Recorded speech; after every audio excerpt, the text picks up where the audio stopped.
자, 13번. 네, 13번 가보도록 합시다.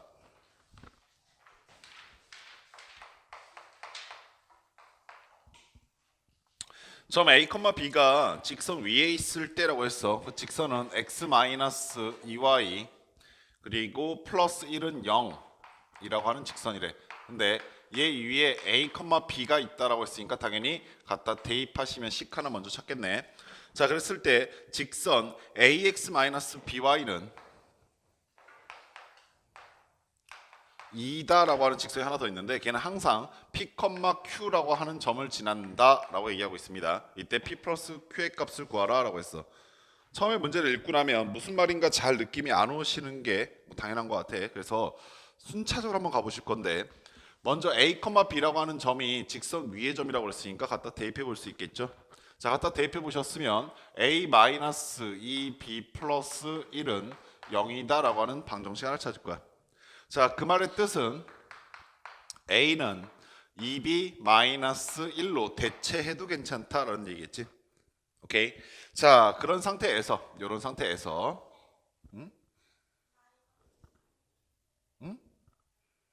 아, 3이구나. 고마워. 큰일 날 뻔했네. 그럼 여기도 3이겠죠? 그리고 여기도 3이겠네. 예, 고마워요. 자, 이런 상태에서 우리가 뭘 할 수 있냐면 ax-by는 2다라고 하는 직선이 P, Q라고 하는 점을 뭐라고 하냐면 항상 지난다 이렇게 얘기했어. 여기는 이 직선이 이 P, Q라고 하는 점을 항상 지난다라는 얘기를 보면서 얘가 현재 항등식의 상태다라는 것도 유추가 가능한데, 오케이.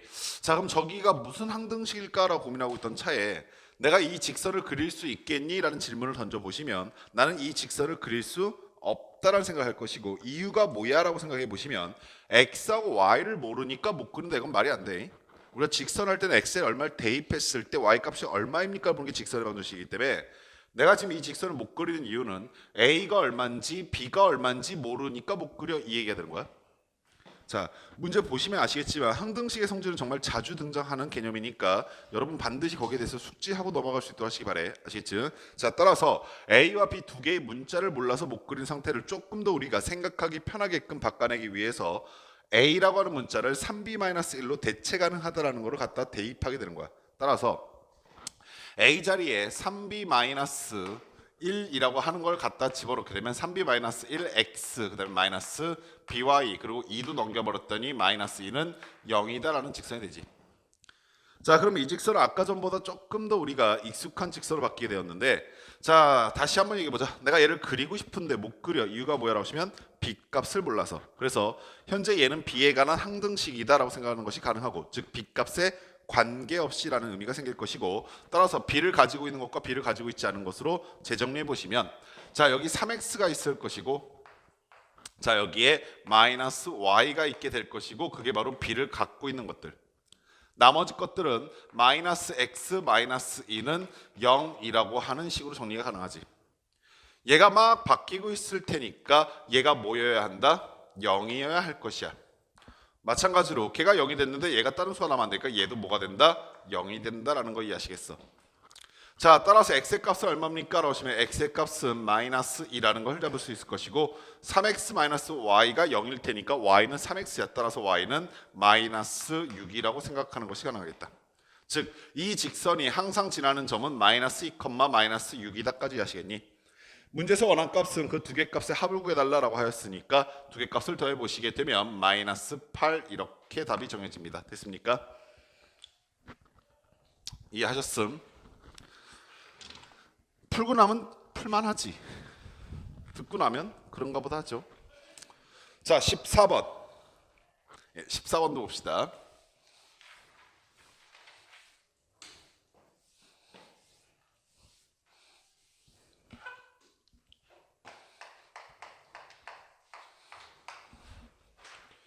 자, 두 직선이 있고 그 두 직선의 교점과 점 6, 마이너스 4를 지나는 직선이 x축과 만나는 점을 라지 a, y축과 만나는 점을 라지 b라고 했을 때 선분 a, b의 값을 구해달라고 했어. 자, 이 문제도 읽어보시면서 뭐가 느껴지셔야 하냐면 두 직선의 교점을 지나는 직선이구나 라는 상황이 이해가 되셔야 돼. 따라서 두 직선의 교점을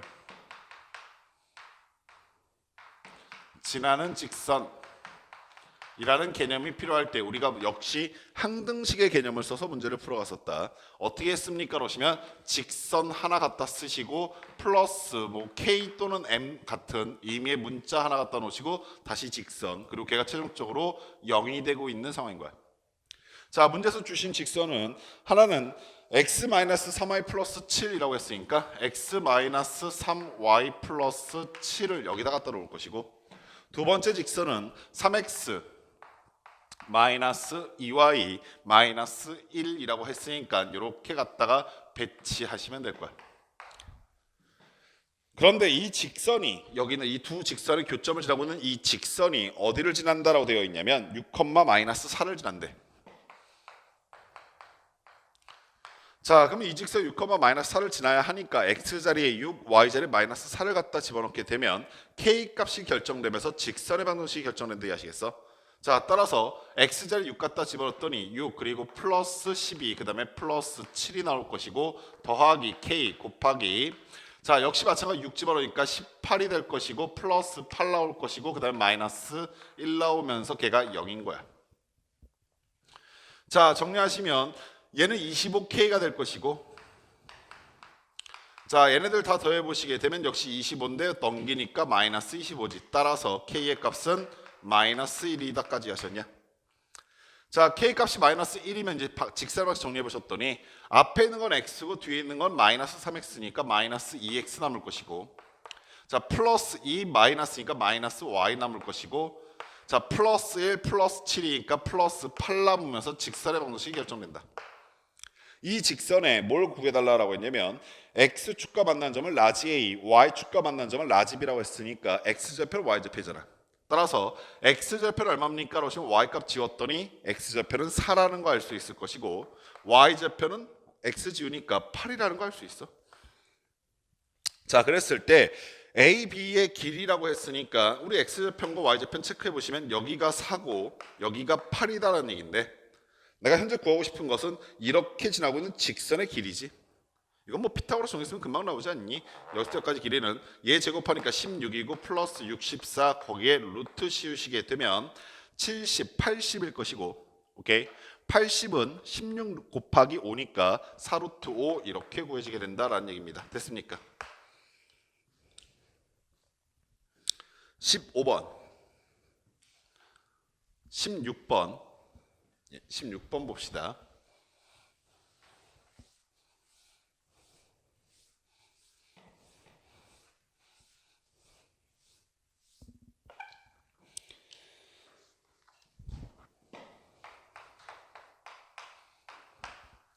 자, 점 P에서 두 직선에 내린 수선의 발의 길이를, 수선의 발을 각각 라지 R과 라지 S라고 했을 때 PR은 이 PS를 만족하는 점 P의 자체 방정식 구해달라고 했어. 자, 점 P라고 하는 것은 어떤 특정한 조건은 없고 어떠한 얘기를 지켜줘야 하냐면 이 x-y 마이너스 1은 0이라고 하는 직선과 두 번째 x 플러스 2y 그리고 마이너스 1은 0이라고 하는 두 직선이 있는데, 두 직선에 내린 수선의 발의 점을 R과 S라고 하재. 자, 우리 무슨 상황인가 좀 이해하기 위해서 이렇게 좀 가보자. 여기는 이 직선이 녹색 직선이라 생각하면서 뭐 이렇게 생겼다고 한번 해볼게. 그리고 여기는 이 직선이 보라색 직선이라고 하면서 뭐 이렇게 생겼다고 한번 가정을 해보자라는 얘기야. 자, 내가 지금 P라고 하는 점은 어디 있습니까? 라고 하시면 P라고 하는 점은 뭐 대략적으로 여기 어딘가 이렇게 있는 건데, 얘가 지금 어떠한 조건을 지켜줘야 하는 상황이냐면 각각 수선의 발을 내렸을 때, 즉 현재 여기서 녹색 직선에다가 수선의 발을 내렸을 때 이 수선의 발의 좌표를 R이라고 하자라는 것이고, 보라색 직선에다가 수선의 발을 내렸을 때 우리 그 점을 S라고 하자라고 얘기하고 있는 거야. 여기까지 했어. 자, 그러한 상태에서 PR이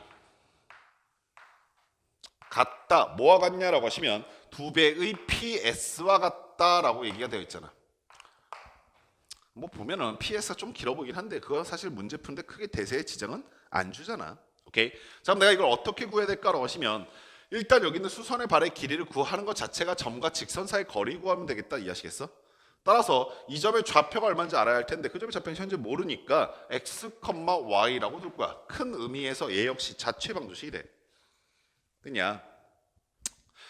자, 그러면 여기서부터 여기까지 길이는 얘하고 이 점 사이 거리가 될 테니까 여기는 이 점의 좌표는 방금 전에 말했듯이 x, y니까 점과 직선 사이 거리 써서 PR의 값은 자, x 앞에 계수의 제곱 더하기 y 앞에 계수의 제곱이니까 루트 5가 될 것이고 자, 절대값 x 자리에 x, y 자리에 y 집어넣게 되면 2x 마이너스 y 마이너스 1의 절대값이라고 써지게 되겠지.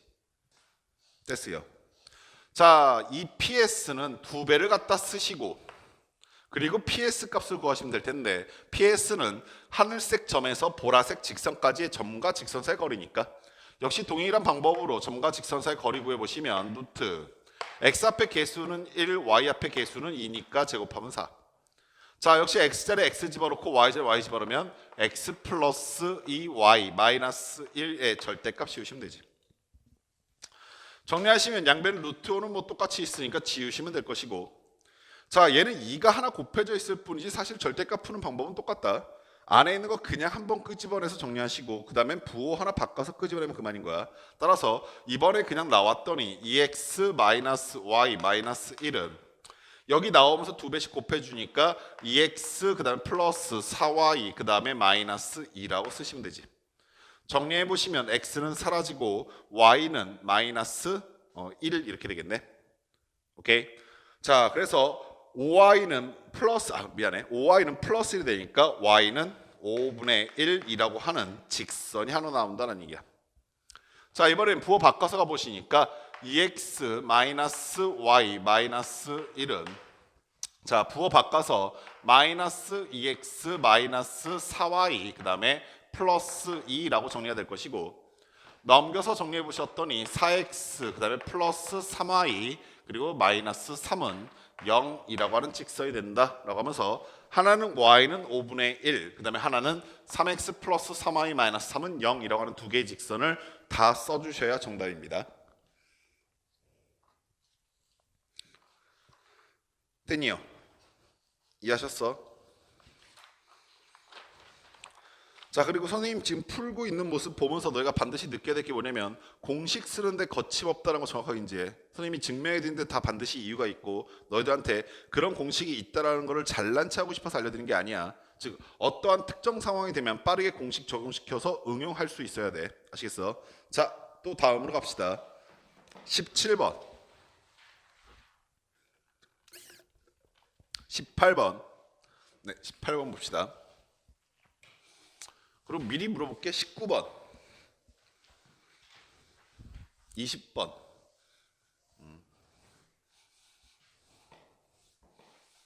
미리 물어본 이유는 이제 19번 20번이 선생님이 애들 풀지 말라고 내고 싶었던 문제야. 아니, 이렇게 얘기하면 또 오해하겠다. 풀지 말라고는 아니고 풀어봐라 라고 했던 문제야.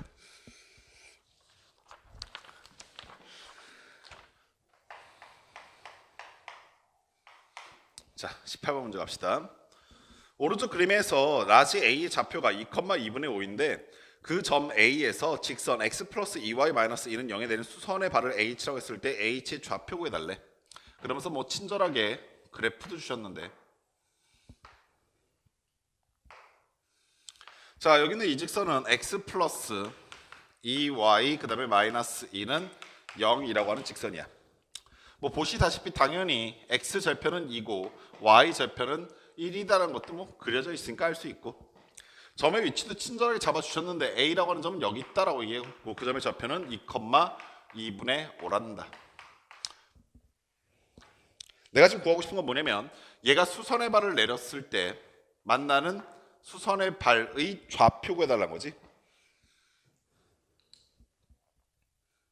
수선의 발 구하는 좌표 따위 공식은 없었어. 너네가 알고 있는 공식들을 이용해서 얘네들을 유추해 가보기 시작해야 되는데 어떻게 하면 되냐면 교점이라는 것은 결국에 직선과 직선이 결정한단 말이야. 점을 결정할 때 어떻게 합니까? 라고 생각해 보시면 두 개의 직선이 있으면 하나의 점을 결정할 수 있거든. 그럼 내가 지금 여기서 할 수 있는 건 이거야. 이 직선 구하면 되지 않냐? 그래서 지금 점선으로 근 직선을 구한 다음에 그 직선과 이 직선을 교점 구해버리면 되잖아. 무슨 말인지 아시겠어? 그러면 이 직선을 구할 수 있을까라는 의미에서 생각해 보시면 직선을 구하기 위해서 나는 무슨 정보가 있어야 돼? 기울기 n, 점은 있고 기울기는 수직한다며. 됐냐? 그러면 아가들아 여기는 이놈의 기울기 얼마야? 마이너스 2분의 1. 그럼 내가 구하고 싶은 직선의 기울기는 얼마겠어? 2. 되니 기울기 알고 한 점 하니까 y는 기울기는 2고 x좌표는 x-2, y는 플러스 2분의 5라고 구하시면 됐네. 그럼 당연히 이 직선이 점선으로 가고 있는 이 직선이니까 얘랑 연립할 거야. 이해하셨어? 자, 요거 정리하려고 했더니 자, 여기는 y 값이 1이고 여기는 x 값이 2야. 여기는 x 값이 1이고 y 앞에 개수가 2야. 그래서 그거 맞춰 속어야 될 거 아니야? 그래서 2랑 여기는 2도 좀 없앨 겸 여기 있는 시간대 2로 곱해버리자. 곱하시니까 여기는 4x가 될 것이고 얘 넘어오면서 마이너스 2y 될 것이고 그 다음에 2 곱하니까 이게 마이너스 4가 되고 이게 5가 돼. 그래서 플러스 1이 될 거야. 그게 0이다라는 직선. 여기는 이 직선은 x 플러스 2y 마이너스 2는 0이라고 하는 직선 연립하면 더해줬더니 5x는 1이지. 오케이? 따라서 x의 좌표는 얼마고? 5분의 1이고. 오케이? x좌표 5분의 1인 걸 여기다 갖다 집어넣던 여기다 갖다 집어넣던 너희 자유야. 그냥 여기다 집어넣으면 y는 2 넘어가고 그 다음에 x값 넘어가니까 5분의 1 빠지고 그 값을 얼마로 나눠라? 2로 나눠라 라는 뜻이지.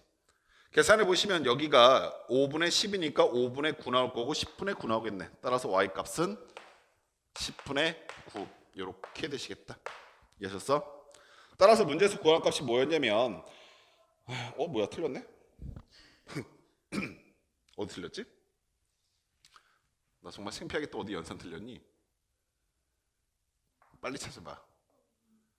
2 곱했을 때 여기도 2 곱했어야 되는데 안 곱했네.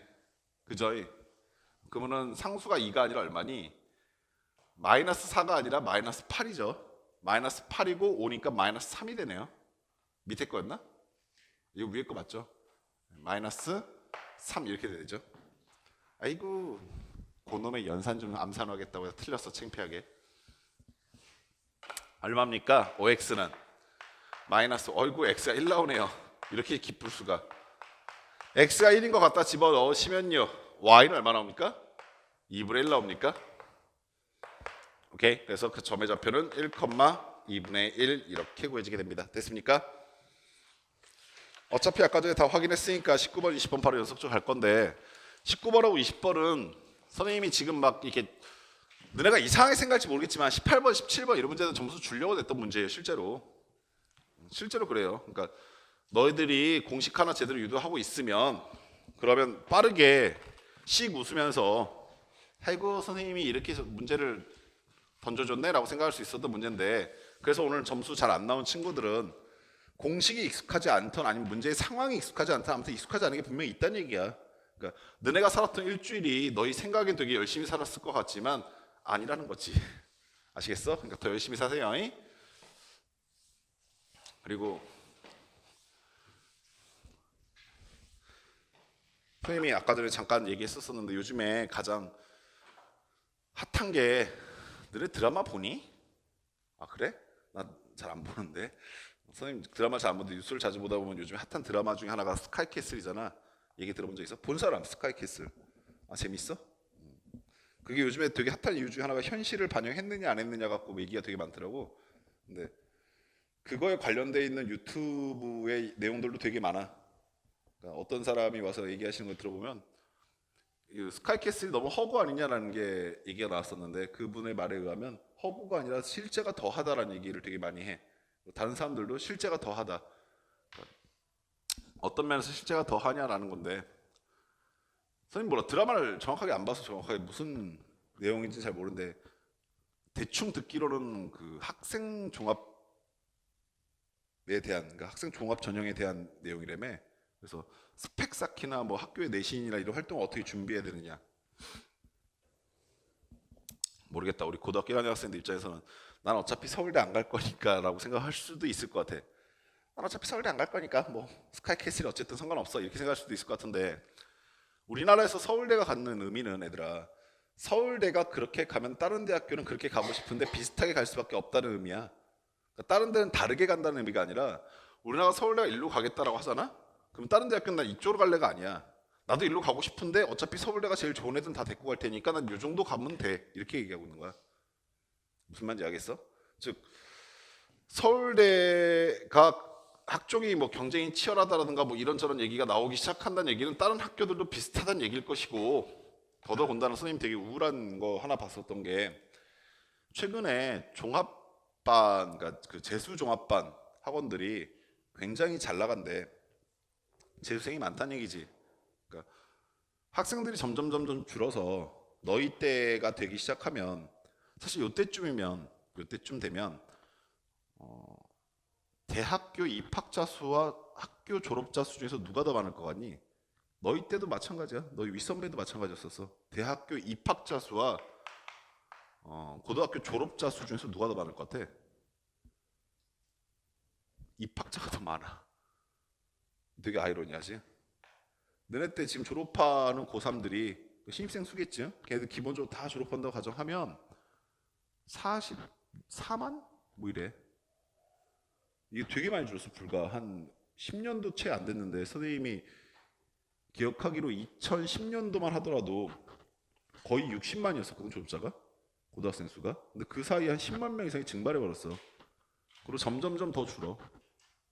그리고 대학교에 입학할 수 있는 사람들, 그러니까 물론 이 대학교가 너희가 원하는 서영고, 뭐 스카이라인이라든가 상위 15개 대학교는 아니야. 그러니까 뭐 지방대뿐만 아니라 뭐 2년제까지 다 포함시켜서 그 수가 한 56만 명인가 그 정도 된다 하더라고. 누가 더 많으면 얘가 더 많아. 그러니까 가만히 있어도 대학 갈 수 있는 상황이야. 무슨 말인지 되지? 근데 희한하게 그럼에도 불구하고 왜 자꾸 매년 애들이 이렇게 과하게 경쟁이 붙는가라고 보면은 재수생이 매년 는다는 얘기야. 재수생이 매년 늘어난대. 그러니까 보통 우리가 한 10만 명 정도 재수한다고 가정했을 때 요즘에 한 14, 15만 명까지도 재수한다 이렇게 얘기를 하더라고.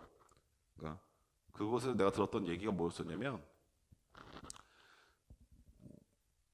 매년 이제 건물을 신축하려 하고 학원의 규모를 늘리려 한다. 애들이 점점 몰려드니까. 그래서 애들 경쟁은 점점 과해진다 이런 얘기야. 왜 재수할까 근데? 그게 참 아이러니하잖아. 왜 재수할까? 이게 되게 골 때리는 상황인데 물론 내 생각은 정확하게 그분의 말과 일치하진 않아. 선생님 생각은 그 확인도 안 되고 솔직히 그러니까 무슨 목적을 담고 이런 얘기를 하셨는지도 잘 모르겠는데 아무튼 그분의 말을 빌리면 이래. 최근에 재수하는 트렌드가 달라졌다라는 얘기를 하죠. 옛날과 지금 학생들이 재수하는 이유가 달라졌다. 왜 재수하는 이유가 달라졌냐라고 하면 누구 얘기냐면 그 메가스터디 대표 손준 대표가 수원 메가스터디 캠퍼스에서 수원 메가스터디에서 학부모 설명회 하면서 했었던 얘기 중에 하나인데 그분의 얘기가 무슨 얘기냐면 예전에는 대학교를 가기 위해서 재수를 했었다라는 거지. 그리고 우리가 보통 명문대라고 말했던 곳이 어디냐면 상위 15개 대학교, 즉 동건홍숙, 동국대, 건대, 홍대, 숙대 정도 라인까지를 들어가는 걸 목표로 그리고 조금 더 여유롭게 봐서 뭐 광운대라든가 뭐 한성대 이런 데도 들어가려고 하는 즉 우리가 수도권에 남고 싶어요라고 말하는 학교들을 가기 위해서 재수를 했었다. 이게 주된 목적이었었는데 지금은 사실 과하게 경쟁하지 않아도 되게 옛날보다 학생 수가 줄었기 때문에 과하게 경쟁하지 않아도 한 수능 한 번, 두 번 정도 더 보면 그리고 최근에 수능도 문제점이 있다라고 말씀을 하셔. 나도 그건 똑같이 동감해. 수능에 문제점이 있다는 거. 왜냐면 30번은 겁내 어렵고 30번은 풀지 마라 이렇게 내고 있는 거고 29번하고 21번 중에서 어떤 거 좀 더 맞아볼까 이런 생각 해보는 문제들이거든. 만약에 이 30번을 틀렸다라고 하면은 96점이 나올 거고 29번을 같이 틀렸다고 하면 92점이 나올 거고 21번도 틀렸다고 하면 88점이 나올 거야. 근데 올해 문과 1등급 커트라인이 88점이었어. 그럼 그 세 문제를 다 틀려도 1등급이란 얘기야. 학생들한테 등급으로 이제 평가를 하기 시작했을 때 수학에서 세 문제 정도 틀려도 1등급이 나온다는 얘기는 재수생들이 만약에 예를 들어서 재수 학원들이 잘 나가는 이유를 잘 살펴보면 뭐 성적 급상승 막 이런 얘기 참 많이 쓰잖아. 뭐 8등급 학생이 뭐 1등급으로 혹은 2등급으로 이렇게 간다는 얘기가 불가능한 얘기는 아닌 게 실제로 선생님이 고3 학생들도 가르쳐보고 하다 보면 뭐 1등급 맞은 학생들 1등급 나오는 경우보다 오히려 그 반대 대상이 정말 많이 나타나. 6등급, 7등급에 있었는데 뭐 갑자기 각성해서 공부하기 시작하더니 갑자기 수능 때 결국에 1등급을 찍어낸다 이런 경우도 꽤나 있거든. 그러니까 애들이 수능이라고 하는 제도에서 벗어나기가 되게 힘들지. 그래갖고 인서울 할 정도면은 사실 수학에서 1등급 나오고 국어에서 한 1등급 나오면 사실 인서울 할 수 있는 어느 정도 기반 여건은 되거든. 최상위 명문대까지 못 간다 하더라도 두 과목 맞아서 1등급 두 과목 1등급 맞아서 최상위 대학까지 못 간다 하더라도 뭐 최소한 인서울 안에 비벼볼 만한 계기는 된단 말이야.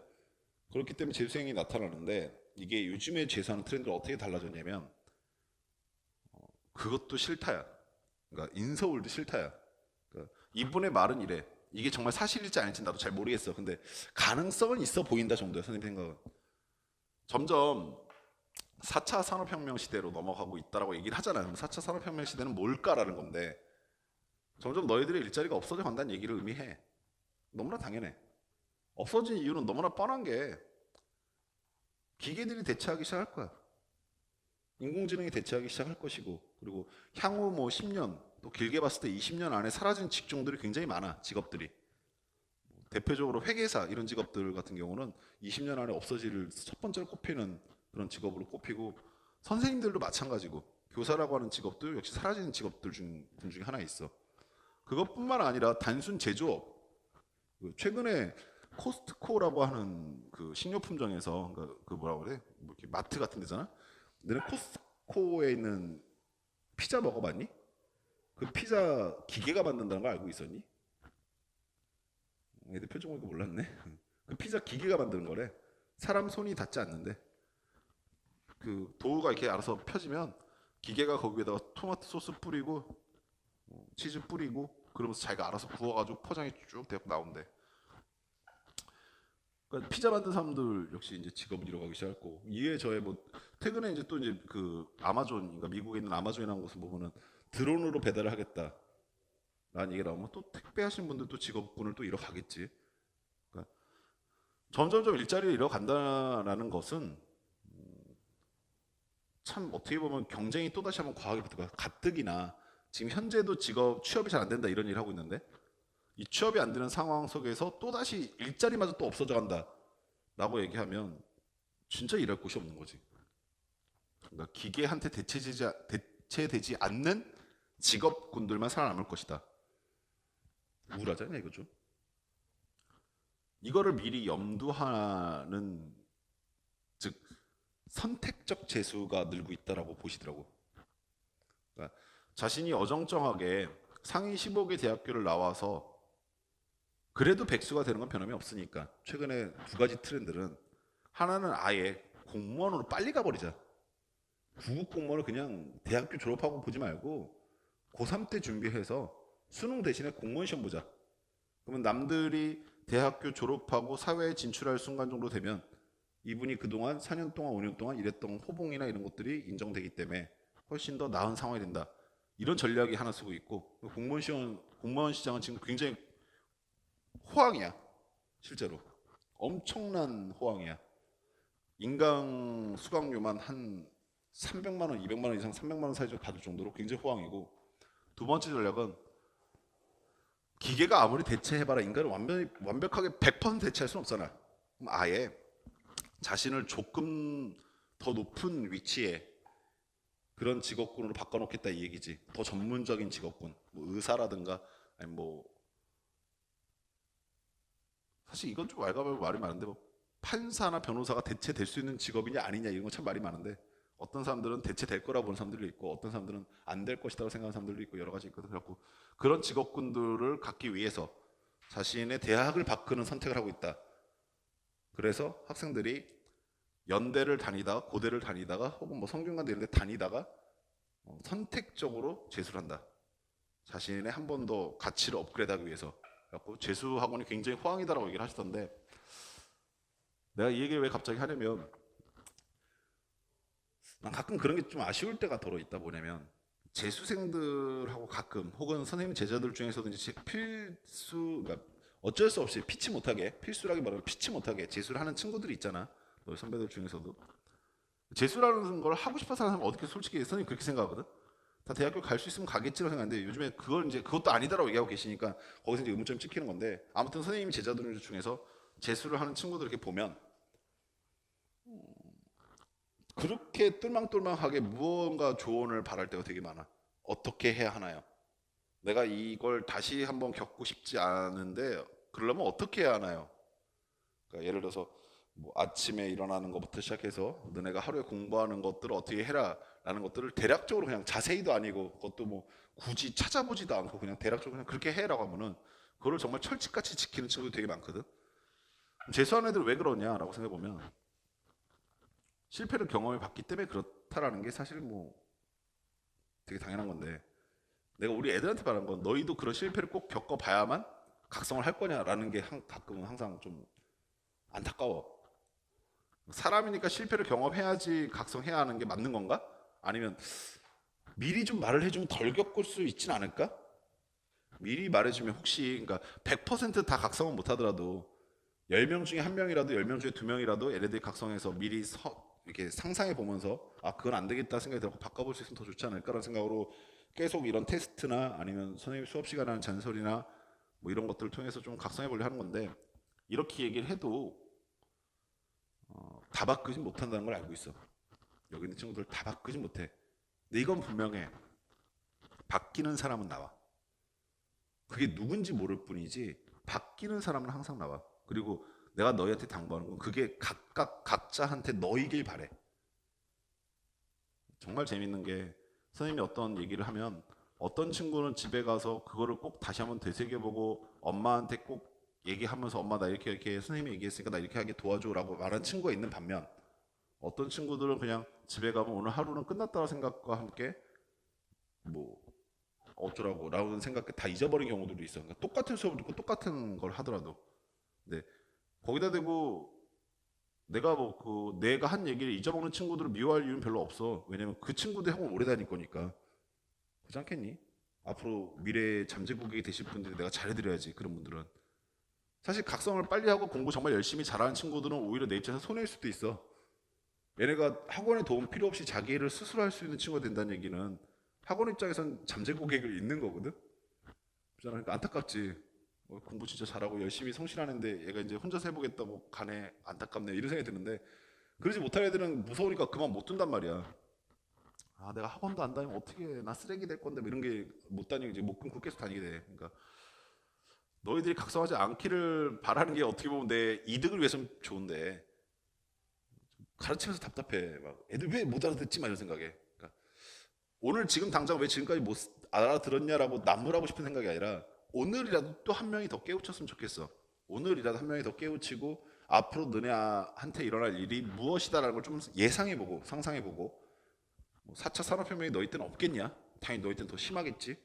나는 어떠한 직업군이나 어떠한 대학교나 어떤 미래를 꿈꿔봐야 하는가라는 고민도 한번 해봤으면 좋겠어. 그냥 아무 생각 없이 난 중3이니까 난 아직까지 놀아도 될 테니까 이거에서 이제 벗어나 보라는 말이야. 그래서 아 나는 여기에 꼭 가봐야겠어. 나는 이런 직업을 꼭 가져봐야겠어. 나는 목표도 하나씩 생기기 시작하시면서 그러면서 너네 현재의 자세, 현재의 생활을 좀 다잡아 보시라는 얘기 아시지? 그러니까 좀 우울한 얘기해서 미안한데 아무튼 그럴 거라고. 그러면서 우리는 19번을 풀어볼 건데 19번 문제를 보면서 이런 생각을 해봐야 돼. 아 어렵다 안 풀어야지가 아니라 어려우니까 이걸 풀고 난 좀 더 나아져 봐야지라고 생각하시는 거야. 오른쪽 그림과 참변의 길이가 3인 정사각형 모양의 종이를 2대1 내부라는 점을 잡아서 접어 올려라 이런 얘기죠. 그러니까 문제를 쭉 보시면 정사각형 모양의 종이가 있고 여기를 2대1로 내분하라고 했어요. 이렇게 가뜩이나 한 변의 길이도 3인데 걔를 2대1로 내분했으니까 여기서부터까지가 2일 것이고 여기서부터까지 이 길이가 1이겠죠.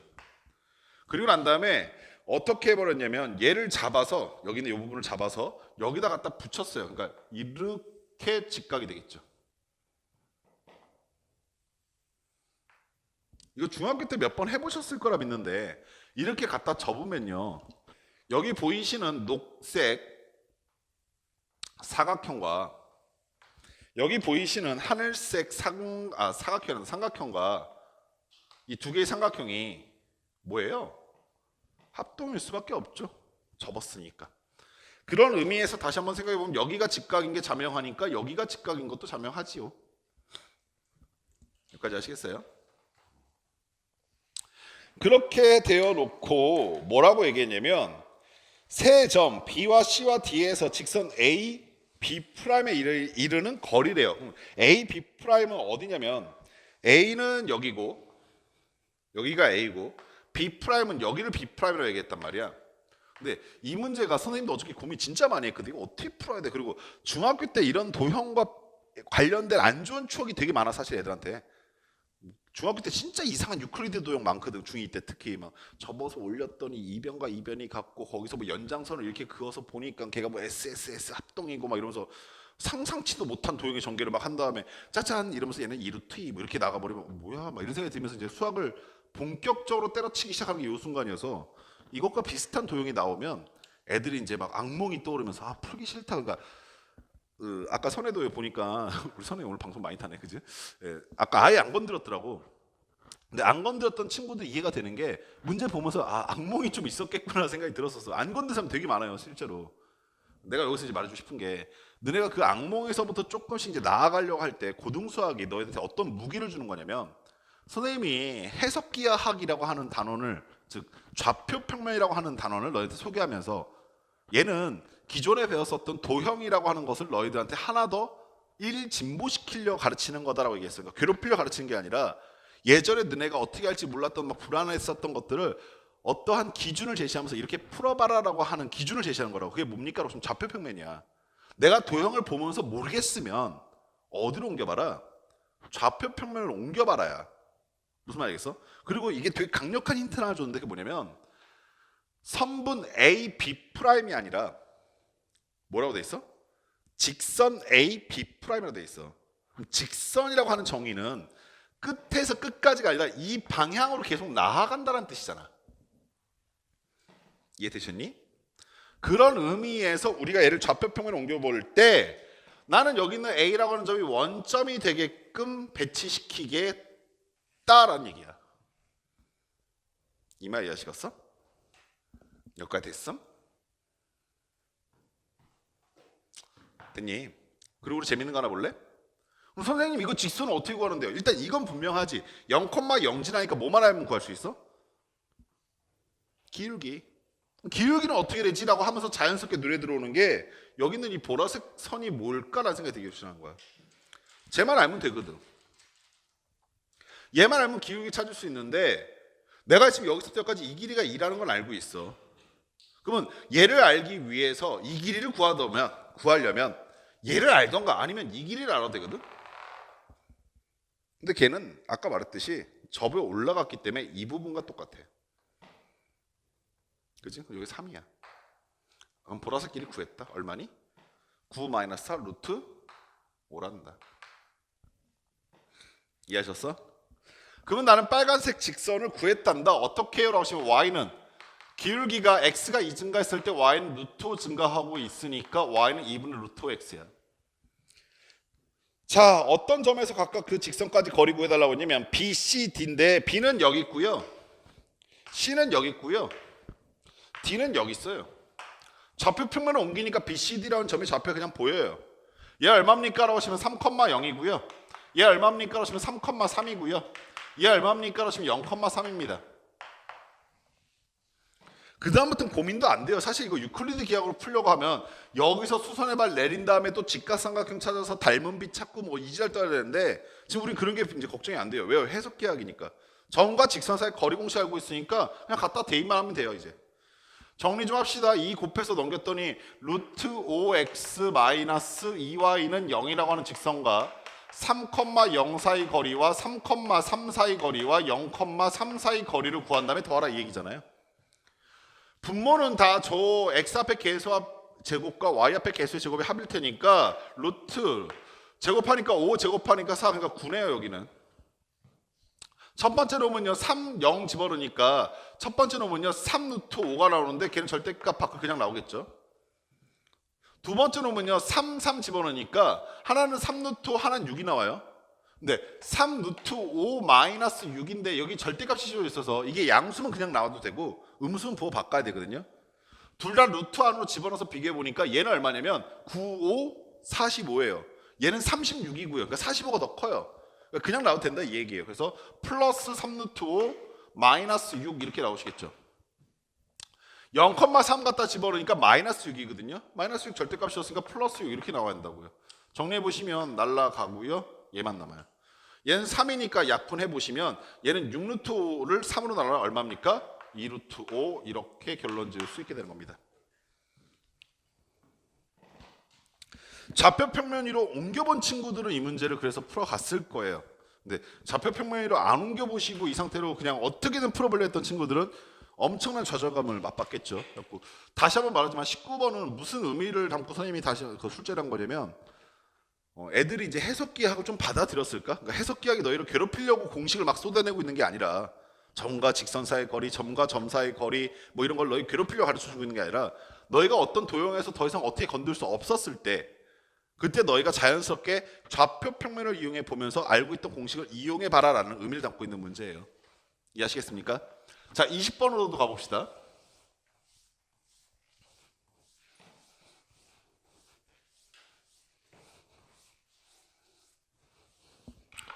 (20번은요) 자, 오른쪽 그림과 같이 마름모라고 했어. 마름모.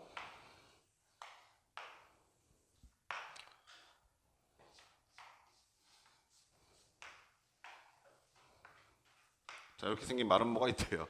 마름모 같나요? 네, 뭐 아무튼 그래요. 그리고 BD, 아이 망했네요. 에이, 마름모 다시 그려야겠다. 너무 좀 안 이쁘게 생겨서. 아이고 이것도 너무 들어갔어. 자, 이렇게 마름모. 이것도 뭐 인정은 안 될 것 같지만 가요 그냥. 자, 여기가 x좌표가 1이고 여기가 뜬금없이 5라는 얘기는 말해줬어. 그죠? 그리고 L이라고 하는 직선이 하나 있는데 L이라고 하는 직선은 이렇게 지난다고 얘기했어요. 이렇게. 그리고 그 L은 직선의 방정식도 줬어요. 뭐라고 줬냐면 L의 직선 방정식이 24x 딱 여기서부터가 이제 좀 그지 같았죠. AY 플러스 B는 0이다라는 직선이다 이렇게 말해줬는데 이게 왜 좀 그지 같았냐면 x 앞에 개수가 24까지 달려있으면 좀 뭔가 그렇죠. 네. 아이 뭐 좀 그지 같겠다 생각 들죠. 그리고 또 뭐 말해줬냐면요. 여기인데 요점의 좌표 이게 n, 0이다. 예, x좌표니까 당연히 그렇게 됐을 거고. 그리고 그림만 봤던 친구들은 이 문제가 어렵고 5 풀었을 이유가 뭐냐면 한글로 숨겨져 있는 문제에서 글로 숨겨져 있는 조건이 하나 더 있어. 뭐가 더 있냐면 대각선 AC의 길이가 13이다라는 조건이 글로 숨겨져 있어요. 여기서부터까지 이 길이가 13이라는 얘기가 숨겨져 있어. 그래서 사실상 n값을 줬어. 자, 이 점의 좌표는 1,5고 이 점의 좌표는 n,0인데 이 두 점 사이 거리가 13이래. 점과 점 사이 거리 써서 빠르게 구해보시면 n-1의 완전제곱 더하기 25에 루트 씌우시게 되면 그게 얼마다? 13이다 이 얘기일 거 아니야. 제곱하셔서 정리하시면 13의 제곱은요 상식적으로 169예요. 모르시면 제곱하시면 되고요. 14의 제곱 얼마입니까? 예, 196 잘하셨어요. 15의 제곱 225 17의 제곱 몰라요. 잘 안 하고 다니긴 하는데 뭐라고요? 예, 289래요. 알고 계시면 유리해요. 확실히. 아시겠죠? 근데 하나의 팁을 하나 드리자면 사실 16까지 제곱은 잘 외우고 다녀요. 16까지는 2, 5, 6이면 그것까지는 되게 친숙한 수치여서. 근데 17, 18, 19 이런 건 잘 안 외우고 다니는 사실. 근데 만약에 내가 18의 제곱이 필요하다 그러면 어떻게 구하는 게 좀 편하냐면 너네가 배웠었던 곱셈 공식 활용하시면 되게 편해요. 18을 20-2의 완전제곱으로 보시는 게 나아요. 얘 제곱하니까 400이고요. 플러스 4 할 거고요. 마이너스 48란 얘기예요. 그러니까 364예요. 무슨 말인지 아시겠죠? 이러한 방법을 통해서 구해내시기 바래요. 되게 잘난 체 한번 해봤어요. 정리합시다. 25 넘겨서 뺐더니 얼마 나오냐면 16, 169 마이너스 25는 얼마? 144. 144는 뭐의 제곱입니까? 12의 제곱. 아, n-1이 12의 제곱이니까 n-1은 12가 되던가 n-1은 마이너스 12가 되던가. 근데 n값은 문제에서 뭐라고 얘기했냐면 양수한 조건이 마지막에 달려있죠. 그러니까 얘는 아까는 쉽지만 바이자 있지 n. 얘 얼마입니까? n값은? 13이라는 걸 찾을 수 있겠네. 그래서 이 점의 좌표가 얼마구나? 13,0이구나 라는 건 찾을 수 있죠. 여기까지 됐어요? 자, 그 상태에서 내가 지금 구할 게 뭐냐면 이렇게 지나고 있는 직선의 방정식 A, B에 대해서 A-B의 값을 구해달라라는 게 지금 내가 구하고 있는 거라고요. 그러니까 나 결국에 이 직선의 방정식을 구해야 해요. 그죠? 그럼 이거 구하기 위해서 뭘 해야 할까라는 고민을 조금 하시다가 선생님이 예전에 사각형이라는 걸 정리해 드렸을 텐데 그때 기억을 떠올려 보시면 되게 좀 쉽게 풀지 않았을까 싶어요. 그때 내가 사각형에서 마름모의 정의를 말씀드렸었죠. 그리고 마름모가 평행사변의 성질을 받는다는 사실도 말해줬었어요. 그러면 평행사변의 성질을 받는다는 의미로 생각해 보시면 대각선의 교점이 서로 중점이 될 것이다. 그렇죠? 두 번째는 마름모는 그 평행사변의 성질에서 좀 더 추가되는데 뭐가 있었어? 서로 직교한다. 직교한다는 조건은 항상 기울기가 관련돼 있다니까. 근데 재밌는 게 내가 지금 이 점의 좌표하고 이 점의 좌표를 알고 있으니까 녹색선의 기울기를 구할 수가 있어요. 그러면 당연히 이 주황색의 기울기도 구할 수 있어요. 여기까지 됐어요?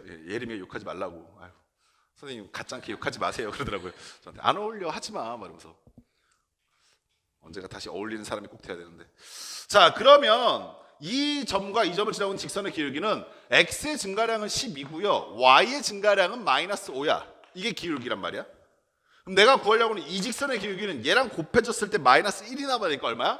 5분의 12가 나와야 한다는 거 이해하시겠어? 됐습니다. 그럼 얘 기울기 한번 구해봅시다. 기울기. 얘 기울기 얼마입니까? 마이너스 a분의 24일 텐데 얘가 뭐가 나오고 있다고? 5분의 12가 나오고 있다고요. 정리해서 계산해 보시면 이거 마이너스 2배 하면 얘도 마이너스 2배 하면 되겠죠. 그죠? 마이너스 24는 마이너스 24니까 a는 얼마? 마이너스 10 구할 수 있겠네요. 뭐 굳이 이렇게 안 구해도 상관없어요. 그냥 너네 편한 데 구하세요. a는 얼마? 마이너스 10이 나왔어요. 그럼 b값도 구하시면 되는데 b는 어떻게 구하지? 라고 생각했던 차에 이걸 지나면 되죠. 얘하고 얘의 중점의 좌표를 되게 지금 편하게 구할 수 있잖아. 근데 지금 우리 보다시피 주황색 직선 그 점을 지난다니까. 따라서 중점 얼마지? 그럼 13하고 1하고 더하니까 14고 그 중점은 7. 0하고 5하고 중점 더하니까 2분의 5를 반드시 지나야 한다고요. 누가? 얘가요. 아셨어요? 끝났네요. 24 곱하기 7 이게 좀 거지 같았지. A 값은 마이너스 10이라고 줬으니까 A 마이너스 10. Y 좌표는 2분의 5. 난 플러스 B는 0이라고 갖다 쓰시고 이제 정리하기 시작하면 곱하기 7이죠. 왜 7이 아닌 곱하기 아닌 것처럼 보이죠? 마이너스 7인 것처럼 보이죠? 곱하기 7. 아무도 안 도와주겠지? 7, 4, 28, 7, 14, 168인가요? 오케이. 여기는 마이너스 25인가? 플러스 B는 0. 따라서 B는 얼마입니까? 마이너스 143인가요? 마이너스 143. 두 개 값을 빼래요. A에서 마이너스 B. 그러면 A는 마이너스 10이고 얘는 마이너스 B니까 플러스 143. 그래서 답은 133 이렇게 구해지게 됩니다. 이해하셨습니까?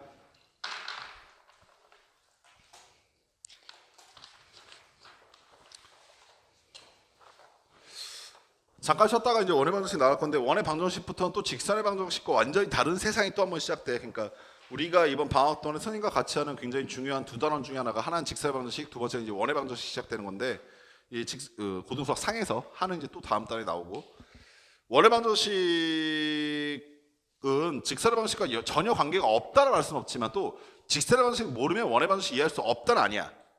그러니까 이 얘기는 두 가지를 내포하고 있지. 직선의 방정식 때, 즉 평면 접할 때 잘했던 친구들로 긴장 안 하면 뒤집힌다는 얘기를 하고 있고요. 반대로 다른 친구들로 지금부터 잘해서 따라잡거나 혹은 자기가 우위를 선점을 정할 수도 있다는 얘기입니다. 그러니까 너네가 지금 한 2주 이제 3주 차가 딱 됐는데 오늘까지 3주를 지내 보시면서 느꼈던 감정들을 좀 추스리시고 아 내가 어차피 3주 동안 편하진 않았을 거 아니야. 너네 여기 앉아 있는 모든 친구들이 다 여기서 뭐 굳이 뭐 예리면 편했을 거고 다른 친구들은 뭐 예리면 힘들었을 거고 다른 애들은 편했을 거나 아니면 다른 친구들은 살만했고 예리면 죽을 것 같아 이런 거 아니거든. 다 그냥 힘들었을 거라고 똑같이. 근데 항상 얘기하는 결과는 뭐냐면 결과를 보고 자기가 그 기간에 보람이 있느냐 없느냐 차이밖에 안 나와. 그리고 요거 하나 좀 명심해 얘들아. 수학이라는 과목은 되게 묘한 과목인 게 국어나 영어나 이런 거는 뭐 영어 뭐 단어 테스트 아니면 뭐 국어 뭐 한자성어 테스트나 뭐 무슨 테스트 이런 거 보잖아. 걔네들은 하루 이틀 바짝하면 갑자기 막 잘하던 애들로 떨어지고 못했던 애들로 잘하고 이렇게 바뀌잖아. 근데 수학이라는 과목은 되게 묘한 게 이게 관성이 되게 강한 과목 중에 하나야. 그래갖고 처음에 너희가 이거 지금 우리 3주차가 아직 초창기인데 8주차에서 이제 3주차 정도 지났으니까 이게 만약에 6주차 정도 지나갔을 때에도 계속 이 상태 유지돼 버리면 너희들 마음속에 두려움이란 게 생겨 이제. 아 예림이는 사람이 아닌 새끼 이렇게 치부해버리고 자기들은 마치 수학을 못하는 사람 이렇게 가버릴 가능성이 되게 커. 그러니까 원의 방정식 접근할 때는 선생님이 이제 당부할 게 하고 싶은 게 이거 반드시 뒤집어야 돼. 예림이 안 뒤집히려고 노력해야 되고 무슨 말인지 알겠지? 이거 반드시 못 뒤집으면 다음에 또 기회가 있겠지가 아니야. 꼭 선생님만 명심해. 다음에 또 기회가 있겠지 이게 아니라고 아시겠어? 거기서 마음이 먹혀서 두려워지기 시작하면 다음부터는 수학을 안 건드려 그냥. 무슨 말 알겠니? 그러면 너희들 망필이니까 그러지 않도록 준비 단단히 하시기 바래요. 아시겠죠? 잠깐 쉬었다 갑시다.